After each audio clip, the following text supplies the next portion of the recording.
All right. Good morning, everyone. Welcome to the Wisdom Club podcast. I am super happy to be with one of my great friends and colleague from the other side of the country, and I'm always super excited to talk to her. And she just has a wealth of experience in our real estate industry, and I can't wait to hear all about it. And hope you enjoy this. This session as well. Welcome, Christine. How are you? I'm good. Thank you so much for having me. I've been loving your podcast here recently and just all of your conversations. Well, thank you so much. I know time is super precious for all of us, and I just want to thank you and appreciate you for taking the time to be here with us and all of our audience. And so, just for those who don't know you, which probably not very many, um, can you tell everyone a little bit kind of about you now, and kind of where you are at this point in real estate? Yeah, so mother of two. I currently live here in Orlando, Florida. This is not where I started my real estate career. I started my real estate career in the Arizona market, the Phoenix Scottsdale market. I moved to Orlando in 2019, sorry, and I was still co-leading a mega team from across the country into late 2020. And then, I just really decided it's time to put on my big girl pants and start doing my own thing. So, while it's been a longer of a process than I initially thought it would be, I have just been in the process of really like rebuilding myself as a leader, who I am, the type of team that I want, the model, all the things. Yeah, So, awesome. oh, Um, go ahead. yeah. I'm sorry. I'm super curious about your background in Arizona, and we want to lead up to how you ended up in Orlando. I've been to Orlando. It was one of the few places in Florida that I've been to, other than Miami, which I mean everybody's been to Miami, but Arizona. So Mhm. were you born and raised in Arizona, or? No, I was not. Born and raised in the Northwest, near Boise, Idaho. You probably would have never heard of the teeny tiny small town if I told you, Marsing, Idaho. Hmm. Um, and I moved to Arizona when I was a very young adult to work for the airlines. Totally not what it seemed. Kind of just one breadcrumb in life led to another, and I worked for Gannett, who is one of the country's biggest publishing companies. And I was specifically working in real estate advertising, online advertising, which is where I kind of fell in love with all things real estate. So that was kind of, my little peek hole into the real estate industry. And when I got my real estate license, it was actually during a time that Gannett forced everybody to have back to back furloughs or a furlough every quarter. So I just backed mine up quarter three and quarter one, did the crash court real estate license, went to work with a rainmaker in my market that said, "Hey, come run my BPO department." And I was like, "Okay, that sounds like so much fun." And then when I got there, there was not a BPO department. And if those of you who don't know what a BPO is, we may be hearing that word again sometime soon. It's a broker priced opinion, which is just like a condensed appraisal. So yeah, I built a BPO department. We were cranking out about 400 orders per month. So really during the beginning of my career in real estate, I was forced to adopt to like scaling, doing stuff at a massive level, hiring a team around me, those types of things. Wow, that is already so much experience that I think a lot of people, it's an easier transition when you get inside any kind of a marketing or advertising, to real estate than It others. is. I came from tech, but at the same time, same like you, Mm. it was a interactive agency, which is a modern day branding marketing, agency that was full service. Hmm. And so I felt the little pull too, although I was more on the technical side Okay. for the most part. And so to hear that you had that experience too is really great. And so I think, was there one thing that made you think like, oh, real estate? Like, what was that one moment? I know there's a lot. For me, there was that one moment like, hey, this could be a big thing. This could be a thing. This could be my thing. Yeah. So while eventually I became very money motivated, initially I wasn't really money motivated when I transitioned from like a corporate job in marketing to real estate. Um, I was just really unfulfilled. I was doing corporate level leadership type stuff at a very young age. I was like 19 or 20. And I was making more money than I had ever made in the company, like more money than some people had made there that were there for many years. But I just felt like a lot of the stuff that I was building and putting together and business strategies were never being implemented. And it just felt like a lot of my effort and my passion was being kind of washed away in vain. And I just felt like if I had the opportunity to build something, I would have more fulfillment. Yeah, I worked for that company I previously mentioned for 15 years, and I just Mm, didn't see myself working for a company forever. And same thing like you, was topped out. I mean, there was nothing more they could give me, yeah. except give me, half of the company or something, which was not going to happen, and I had already built everything, which you have to, for the Mhm. company that was generating so much money, and I Yeah, knew that we have, the skills to be able to do it for ourselves. But it's a mind shift of making that leap, it right? is. Yeah. It's scary, right? Yeah, no, You just don't know what's on the other side until you do it. yeah, for sure. It's scary and exciting at the same time. And I think when you do it when you're younger, it's more exciting than scary. And then when you're older, it's That's more true. scary than exciting. I agree. I mean, if I were going through the same thing today that I did when I was 19, I'm just not sure I would have done it all over again. So I'm thankful that it happened when it did. Yeah, yeah. Well, I think it all, turned out for the best. Once we get that little, real Hmm. estate bug, like we just Yeah, we just have to you go don't for lose it. it. And in real estate, like everybody knows that who's in real estate, you can't do it halfway. You can't do it halvesies. Oh no. It has to be all in. And those we have a lot of agents, of course, in our metro area. I think in our county, 24,000, agents, Hmm. but probably 80% of them are like part time, and Right. then another 10-15% are really like, minorly producing, and then we have the top tier. Hmm. And so um, and so I think that's the failure. A lot of times you go on YouTube and stuff like that, like most agents fail, it's just lack of commitment. Hmm. Can you imagine like getting a job but you're only like, you know 30% committed to working there, or 40% committed to working there? Like, it's not going to work, right? But for some reason people have this thought like, oh, if I work for myself and I work in real Exactly. estate, I can make all this money for like very little, effort. Like, it's easy money everywhere, right? Like, houses everywhere. Really quite the opposite, Yeah, right? yeah. Yeah. And so tell me about your experience with Arizona, and how that kind of ramped up, because it's such a hot market. The people that I talk to that are in Arizona are Mhm. just always hop into it, and it's always a Oh, talkable, very talkable market, right? Like anywhere in the it country, is. it's very easy to talk about Arizona market. I'm so thankful that my real estate career started in Arizona. There are some markets around the country that I call like very sophisticated markets where your peers around you are super sharp, right? If you go to a listing appointment, you're putting on a parade and a fireworks show and, like sending them in edible arrangements beforehand. Like it's extremely competitive and everybody brings their A game. But I love Arizona because they're kind of the stomping ground for big tech companies like Zillow and the iBuyers and Open Door and all the things. So I was able to experience so much of that before the rest of the country. And when I transitioned from doing BPOs to actually being in real estate, right? That's what I call it.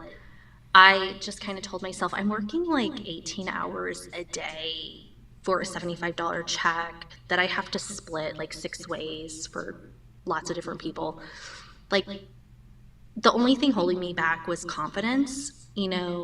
And then I started headhunting rainmakers that I admired and I looked up to. And I knew with my work ethic and my drive and my commitment that if I just started doing real estate and maybe only work like 10 hours a day, that again, I would probably feel a lot more fulfillment in my life and I would probably make a little bit better money, right? Yeah, well, I mean, your life would be better because you're more fulfilled, right? You Mm-hmm. want to do more and maybe do more in less time just because you're so enthusiastic to Exactly. do it. I think in any industry, in our industries especially, we get bogged down on so many things that we don't necessarily want to do. But it's needed to support that bottom line, and you can get really Mm-hmm. really burned out from it. But it sounds like you went the right directions. Like you really only two things, right? Like the knowledge and that needs to happen, and then just somebody that who's going to support you. If you have Yep. somebody's going to support you, and then you have the knowledge, like the sky's the limit. Yeah, and the rainmaker agent that I found, I was kind of determined to work for a female agent at this stage of my life. She had like one sort of kind of buyer's agent. She had an assistant, and she's doing very well as a rainmaker in the market at about 60 transactions a year. And I was going to be just a regular agent, and then she said, "What do you think about being my ISA?"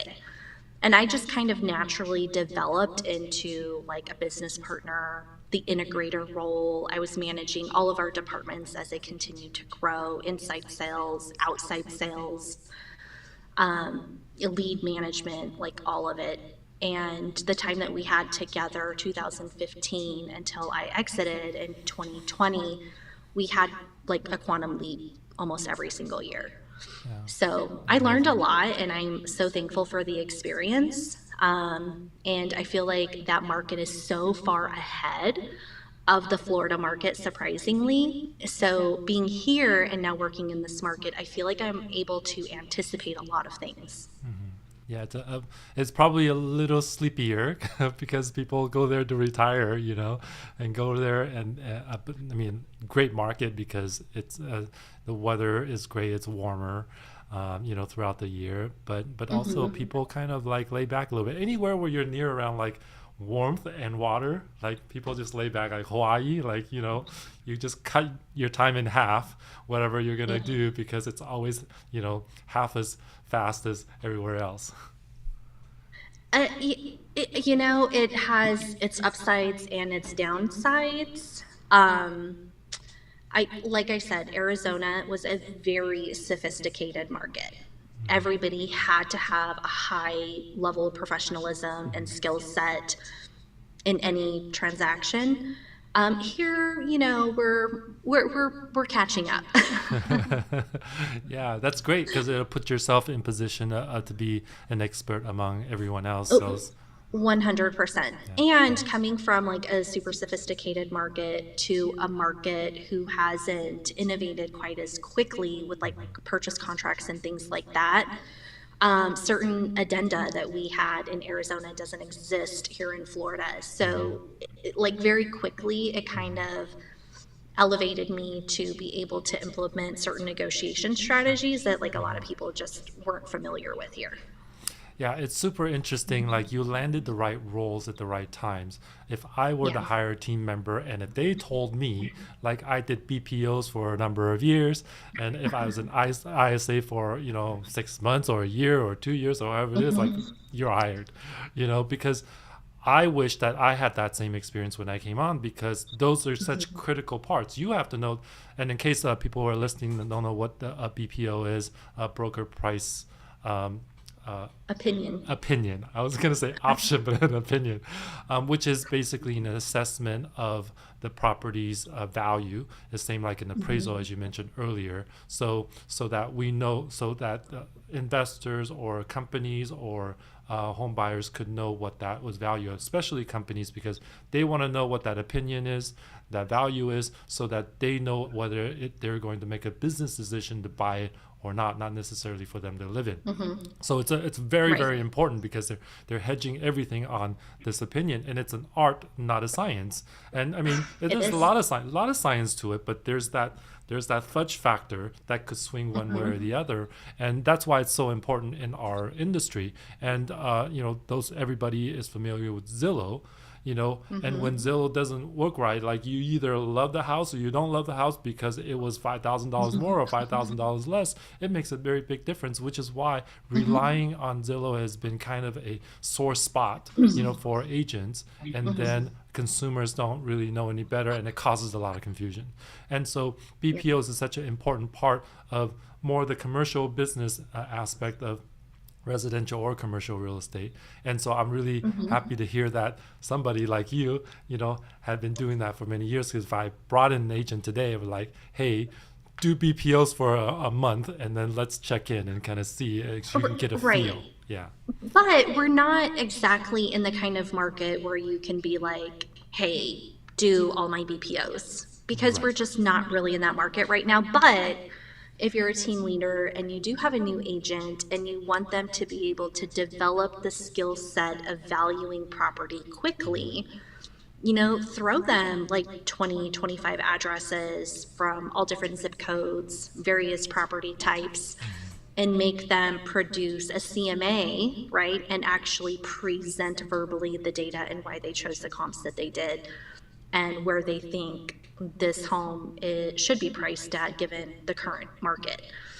So, and I think like when we bring on new people, like onboarding can be so loaded that sometimes we tend to forget to hone in on the core skill sets right Yeah. away. Yeah. And I think one of the core skill sets, if you're ever going to take listings, right? And it's really important even when you represent buyers, right? To be able to guide your client in an offer is knowing how to value property.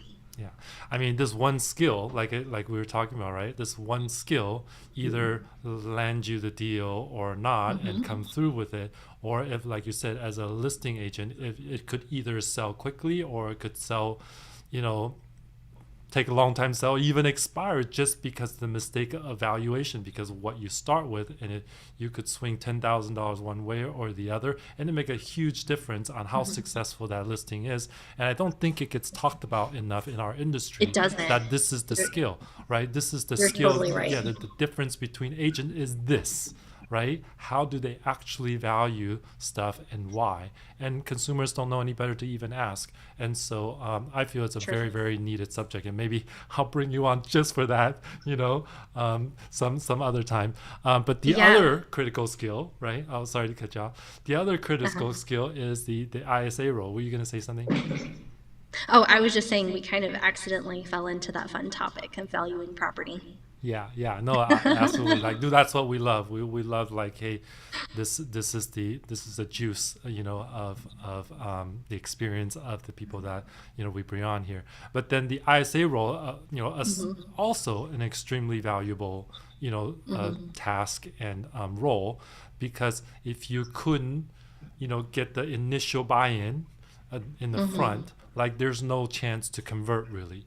Meaning convert, meaning like actually get them the home that they want, or get the listing and get it sold, and then you actually get paid whatever it is 30, 60, 90 days later.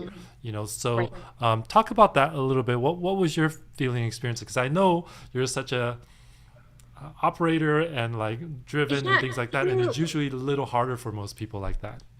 I feel like I've kind of naturally have always had this intuition that if I'm not doing something right, I have an inkling that I'm not doing it right and I need to seek out the right way to do it, right? Because sometimes the people that you're working with, they don't know either. They haven't been utilizing best practices. They may not have the best conversion skills. So I early on seeked out, and as an ISA, being paid a ramen noodle base and a commission on closing, I paid for my own conversion training through Robbie T and Eric Hatch, who run one of the best ISA teams in the country. And I think everybody needs, I think that there's the word ISA, oh, you're just an ISA. And Kyle Whistle in California, he calls them, I want to say, like acquisition development people. He has a special word for it. And they're really the most important people in the company because they are the key role of bringing the piece of business into the company, like converting the opportunity, taking it from a seed to like an actual mini bloom, right? So there's all sorts of bad phone and in-person conversion strategies that are being taught. And I really leaned into empathy and emotional intelligence and frameworks to be able to guide people's emotions through a process rather than, kind of like a cold theoretical type style. Yeah. And I think that that has been the thing that has allowed me, as I changed markets here in Orlando, to convert very well with a pretty small database. Like, you don't need a 100,000 person database if you really hone in and you master conversion skills. And the same skills that you learn in person, absolutely, or that you learn on the phone, do absolutely apply in person. I have a pet peeve that I hear so much from agents. Oh, I'm much better in person. Oh my gosh. Don't say that. Probably Please. not. Please, people out there, don't say that. Like, you are just you. Like, if you're, whether you're talking on the phone, you should be just as good as in person because it's still you. Like, oh, you can't just say like, I'm one person this way and then I'm another person this way. We're like, whoa, whoa, whoa. Right? So that I agree with that. That phrase is just, ew, like, nobody wants to hear that. And I hear you kind of speak the same language of psychology of a buyer and psychology of a seller. And I think that is important to have like a mini degree almost in psychology of people who are considering transacting in real estate. And once you can do that and use that as kind of like your framework on how you talk to people, the magic just flows after that. Yeah, that's a great point, and thank you for that. A couple of things that come to mind for me is, coming from management, in corporate, and coming from management, we're always trying to pick the right people to come work for us, and that's very important. And it's the same thing here. We're trying to pick the right clients for us because when you have a crappy when you have a good client, it's worth 10, 20 bad clients, no matter how much money you make, right? And so so that's very important. And same thing in hiring. And I did quite a bit of hiring and unfortunately firing sometimes too. And I've learned through that. And what I used to tell people, the same thing in a lot of the industry, tech industry or in real estate industry. We have a lot of people who are younger. They're trying to enter the workforce or trying to enter this industry. And what I say to them is like their first week when they're hired, I say, hey, listen, I know, we were in tech, and so they were usually in support roles, technical support of some sort and things like that. I know you can fix anything. I know you know all the details and the tech specs and which video card and which computer, which monitor has which dot pitch and, what size is best. I know you know all that stuff. But I'm going to tell you right now, this is your first week, all right? I'm going to tell you right now, this is not, I know you think it's a computer job. Okay, this is not a computer job. This is a people job, okay? And here's why, okay? Touché. You can fix anything you want on somebody's desk. They wanting support. They wanted a, they're stuck. Some program's not working. They're installing or getting a new computer or a new phone or new monitor. I know you can do all that, and I know it'll work fantastic. But if that person is not happy for some reason, for something that just doesn't work for them, it doesn't matter. None of it matters. Doesn't matter how much money we spend. Doesn't matter how well you fix everything, how everything works perfect. It just has to be that one thing for them, that person that you're serving, for that to work. That's when you succeeded. So I tell them Mhm. it's a people job and not a It computer is a job. people And the job. sooner you understand that, the more successful and the more happier you're going to be with the people that you're working and helping and solving problems with, and for yourself, because you feel fulfilled that you're making them happy. Because if I hear that all these Mhm. people are unhappy and we're doing all these things, then something is seriously wrong. 100%. Yeah. So that actually is the reason that my new team name, when I started my team here in Florida, were Warm Home Experience. It was really important for me to somehow weave the word experience into my brand. Yeah. And it's exactly the same thing. Like, this is not a real estate job. This is not a sales job. This is a people or an experience Yeah, delivery we're job. serving people through Mhm. experience and the end product that we're finding and looking for them to deliver that. Because it could be the crappiest house ever, but they're happy, then hey, Totally. I mean, it's the same thing. And so I love Yeah. that, and I always go forward with that. And I didn't spend years in tech sales or anything like that. And Mhm. so that was the only one skill that was like, well, I don't really, never really done direct sales before, and Mhm. so it's really funny because people will come up to me and they talk to me like, "Oh, you're an agent because you don't talk like an agent," We just turns out they didn't want me to sell them; they just wanted me to help them. Like, hey, I just want you to help me, Exactly. like Yep. don't give me all that other jargon. Like, how are we gonna do this? And if we lay it out, and as operators like you, they just love that. They feel so much better. Like, oh, there's a 1, 2, 3, 4, 5, and we get our home, right? Mhm. So I have a question for you, Leo. As you bring on team members, salespeople, what are the predominant disc profiles? And then I'll tell you my experience of the best and highest producers. And it's not what you would think. Yeah, well, no, I love it. Thank you for that question. Um, uh, I always want a good amount of drivers because we want them to have the energy to do the work that's needed, because it's not one of those jobs where you kick back and wait for something to happen, then you do it. So for that Exactly. reason, in our industry, that's really, really needed. They have to just have a good amount, of it. Um, if they're coming on as new and they're a little bit of a blank canvas, if you will, Hmm. it's good to have some eye in there so that at least that they have something to build on. Okay, but Hmm. knowing disc, most people are S's and C's, right? Probably a lot of S's for the Hmm. technical people and a lot of C's for people are people pleaser type of people. I like those two, and I think most team leaders and agents would say, hey, give me an ID, give me Hmm. a DI. But I tend to think that people who are a mixture, of I don't need I don't if I were to put one of the traits last, I would probably put support last. That doesn't mean I want them to be like nothing, no support aspects at all, but I want them to just have some. But our job in real estate, is really more about people, and because the eye is so important for the people, and without the driver to support the eye, it can be very difficult. And if you're pleasing people, you Hmm. could end up spending a transaction that might take 60 days to complete. If you're a people pleaser, it might take you 120.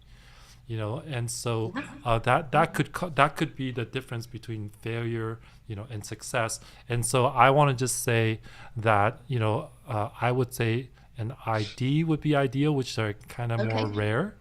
Okay. But That's I interesting. like a more well-rounded disc profile. I don't like to see an extreme disparity for myself. Right. Yep. Absolutely. So can I share mine with you? Yeah, please do. So, for the longest time, we really had tried to seek the DIs, right? They're going to be a conversion monster, which they are. But it's also more, could be, not to say that there aren't great DIs out there that have amazing real estate businesses, but more of like a turn and burn. What we started to notice over time are our top producers that had a really good base of repeat business, past clients, and sphere of influence. Their highest profile type was an S, and secondary I or C. But that Wow. S, because it's not about us, it's not about what makes our job the easiest as their team leader. It's about how they serve the client the best. And those S's with enough D, right? But not like over dominating, give buyers, especially, a ton of certainty and security and hand holding. And they tend to prioritize the experience, and they're not turn and burn transactional type of agents. Yeah. So Yeah, it's they're like hard they're like the because I got you type of people. Like I got you, right? 100%. Yeah, yeah, awesome. And it's hard, like as a team leader, when you're not that disc profile, because kind of naturally, I think we tend to gravitate to people who are like us. But the S's is they're sometimes overlooked. Yeah, I love that. It's actually opposite of what I said, which is surprising to me, but also like very enlightening. I think most people don't think that, and so I think it's a great point to bring up with thousands of transactions you've done. You can see who performed and who fell out, who fell in. That's the Right. benefit of being in the experience that you had. Real estate is not one of those things. It's not like you have talent and you can do it. It's still, it doesn't matter how much talent you have. You still have to have a lot of experience because there's every single transaction is different. Every variable is completely different. 100%. So without that experience, doesn't matter how talented you are. Talent will help, right? But that experience, like, you just do as many as you can. Which is why, I was starting to say earlier, like, hey, join a team, do a bunch of valuations to start, get a really good handle. Your market, you are the expert. You can look at a home and get a much better guess of what it might sell for than anybody else. Like, you're already ahead of the game.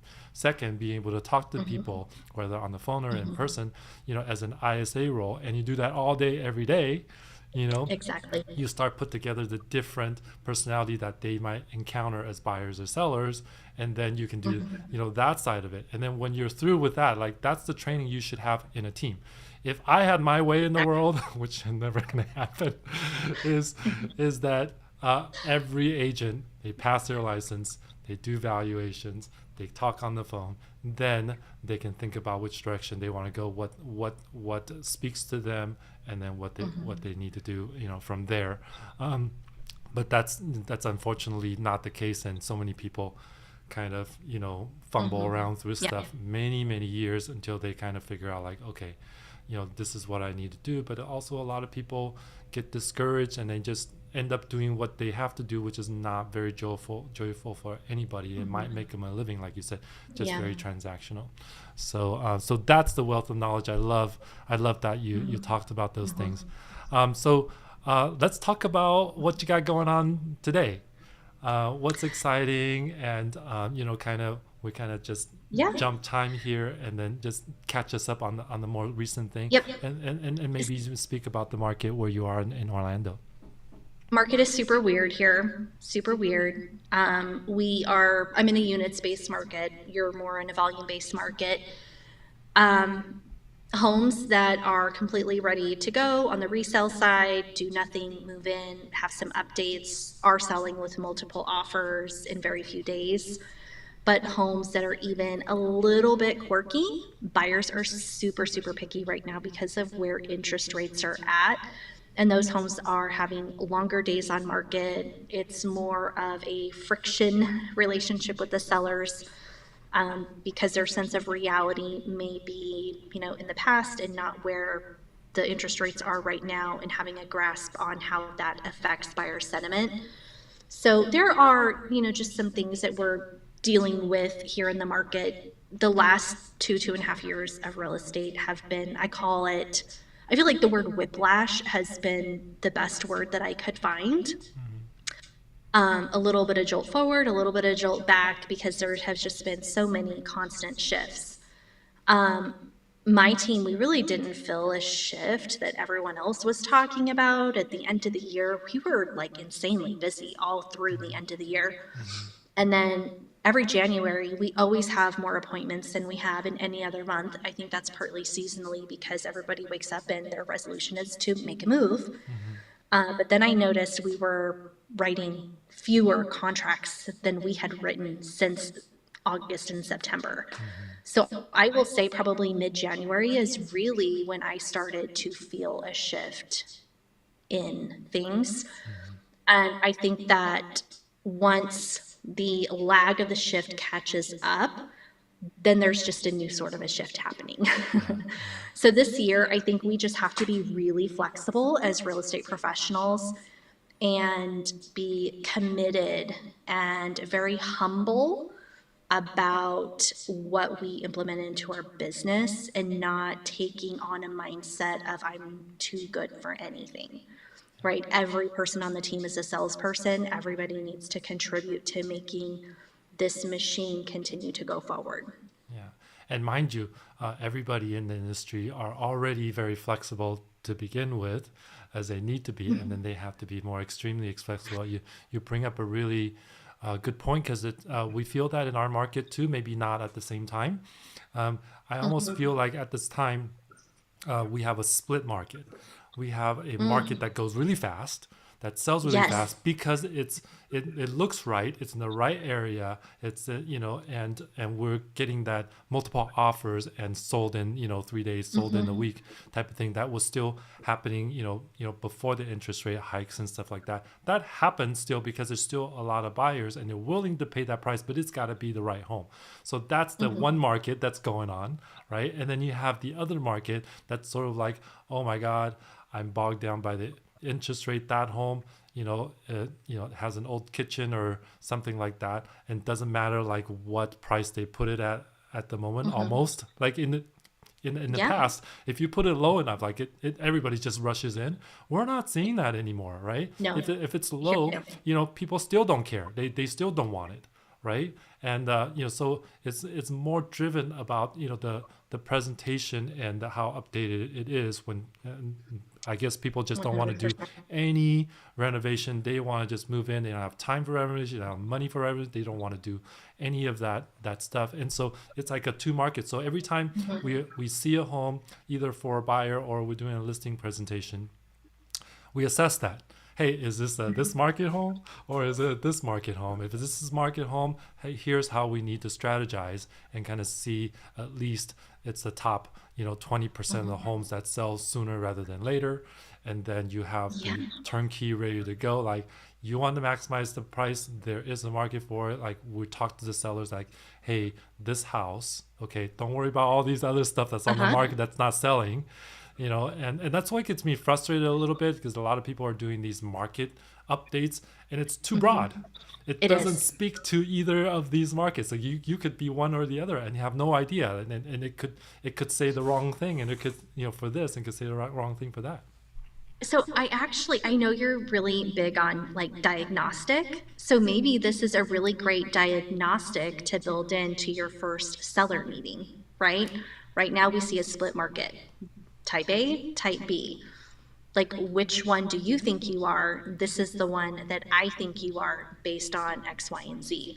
And I think that could help really position the expectations of how we have to go to market from the very beginning. Yeah, absolutely, absolutely. I think it needs to be talked about a lot more because people are just confused, Yeah. and either they're seeing the mass media, which is completely wrong and completely outdated, like 2 to 3 months behind, okay, and just selling clicks and views, all right, or you have the local people who are in the industry that are just giving you too broad of data that doesn't Too broad. apply to your specific, Way too broad. yeah, we And have. it's funny, Go ahead. like as we're talking about this split market, and as I started to feel, some recent shift, it really had me thinking, how am I going to create consistent and predictable business for the rest of the year and going into the next year?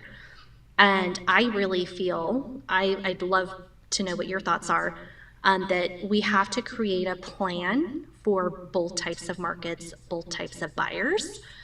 Um, I'm feeling like if I get the hot, will go quickly, it's a bonus, but I'm actually doing more business planning around the ladder, loading the cannon, doubling down on how much I'm loading the cannon, and nurturing them very heavily for if and when things do, ease up a little bit, then I think that that pipeline will start to pop a lot more. Yeah, I think that's really smart, and the latter is a Mm-hmm. little bit of, like you said, a little bit of waiting game, because it's nurturing. They're like, hey, we think we can get this because our neighbors, got this price, so we want to get this price too, and Mm-hmm. we're not seeing that that's going to happen just based on how the condition in that specific property. But it comes to a time when they're like, hey, Yeah. enough is enough. 90 days, enough is enough. I got to get this thing out of here. I got to get my family out of here for whatever reason. Either family somewhere else that they have to get to, either school, or something is going to happen within a time of like, let's go. We got to do what is it going to take to get this thing done in the next 20 or 30 days now, because I'm tired of waiting. I can't take it off the market. We already have Mm-hmm. plans. We already got it. That's when you have to step in and go, okay, here's what it's going to take, and Yep. here's how we're going to do to execute that. You ready to go? Let's go do it. So Yep. so I think that's really smart to do that. I want to shift a little bit. So you're tell everybody that are, especially the real estate agents, real estate teams out there, about your current setup, operations, and Mm-hmm. things like that, and what are you looking Yep. to do to grow, in the next, even Mm-hmm. 30 to 60 days, to kind of pan out through the rest of the year. Yeah. So I'm running a micro team right now. I praise those people who are doing the mega team model. I have just discovered in rebuilding that it is not for me. I really want to stay lean and mean for as long as possible and grow when, growth is upon me. Right now, I have an agent partner. We just expanded to a sister market that's not too far away from us, Palm Bay and the Space Coast. We're still working the Orlando, Kissimmee, Disney corridor, that market. I am heavily focused on listings again. Now that I have my agent partner really comfortable with all things buyer, I brought her on last April. Best decision I could have made, has given me so much leverage on the buyer side of the business. We're doing a ton of new construction. I'm doing lead gen focused just around new construction. For my growth, I want to bring on two more agent partners, duplicate the model I'm running with her, and have them work the other two pockets of the market that have a lot of new construction. About 8 months ago, I did bring on, finally, it was a hard find. This person, when you do hire them, they have to be a very special fit. I call her my executive assistant with a focus on listings. Like, our listing launch process has to be flawless, very in depth. The servicing of the listings is just a huge priority for me. And she's much more than just an executive assistant. She's like a project manager, and she manages our VA. I am at a point where, also in growth, I need to bring on another virtual assistant.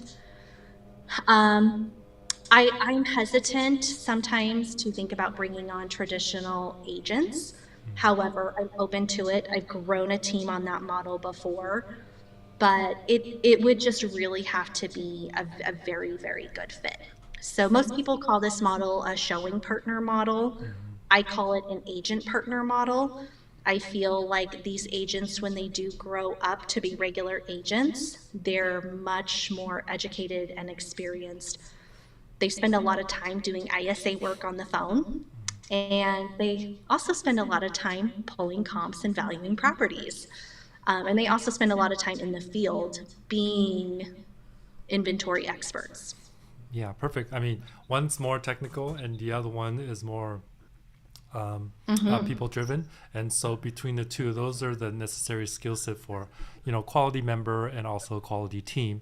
And so if you are, you know, I was just talking to an agent yesterday, no, the day before, when we had a big Real launch. As you're in Real Broker as well, we had a big launch down here, and I was talking to one of the longtime agents, which I admire, and had a small team, and Mm-hmm. just same thing like you, quality over quantity, quality over quantity, and over time has built an extremely well reputation. Shout out to Emma Lefkowitz out there, that had also brought her entire team over the Real. And I said, what's happening with you? And she said, well, we didn't plan on, you know, uh, growing the team or making it bigger. We had a very, very smooth, very well oiled, machine Yeah. in our team for all the proper roles and proper process for everything. But uh, once we had made, a change to the brokerage, all of a sudden we had all of these opportunities of great quality people, and we just couldn't Yeah. possibly turn them away. And she actually doubled her team, just like that, Yes. over the couple of months. But on the foundation, of quality people, quality processes, and quality clients, at the same time, that she's built, over time. And so it sounds like that's also the trajectory that you get to see. And so people out Mm-hmm. there who are listening, if you're in the Orlando, Florida area, and you're a great agent, you're listening to this, like, reach out to Christine, have a chat with them. And if you are potentially selling or buying, Mm-hmm. that it's all about you. It's all about quality and warmth to, get you to your goal as joyfully and as hopefully profitably as possible as well, because Mm-hmm. some of that stuff, it depends on the market. So thank you so much. I mean, Thank I you, just Leo. uh, couldn't be happier to hear all the things that is working for you, and also being in a market that that allows you to do that. And with your talent, like, it's really just, have the foundational quality already there, and I can see that blossom, as time goes. Yeah. Thank you so much for having me. This was very fun. Of course. And as, of course, per tradition, to our podcast, would you like to share either a quote or a philosophy that you like with the world to close this out? Yeah. So specific to the industry that we work in, I just want to really bring awareness to new agents and seasoned agents alike that the hustle culture tends to dominate this industry and can really rob us of a lot of things: profit, happiness, time with your family, the relationship with your spouse, your health.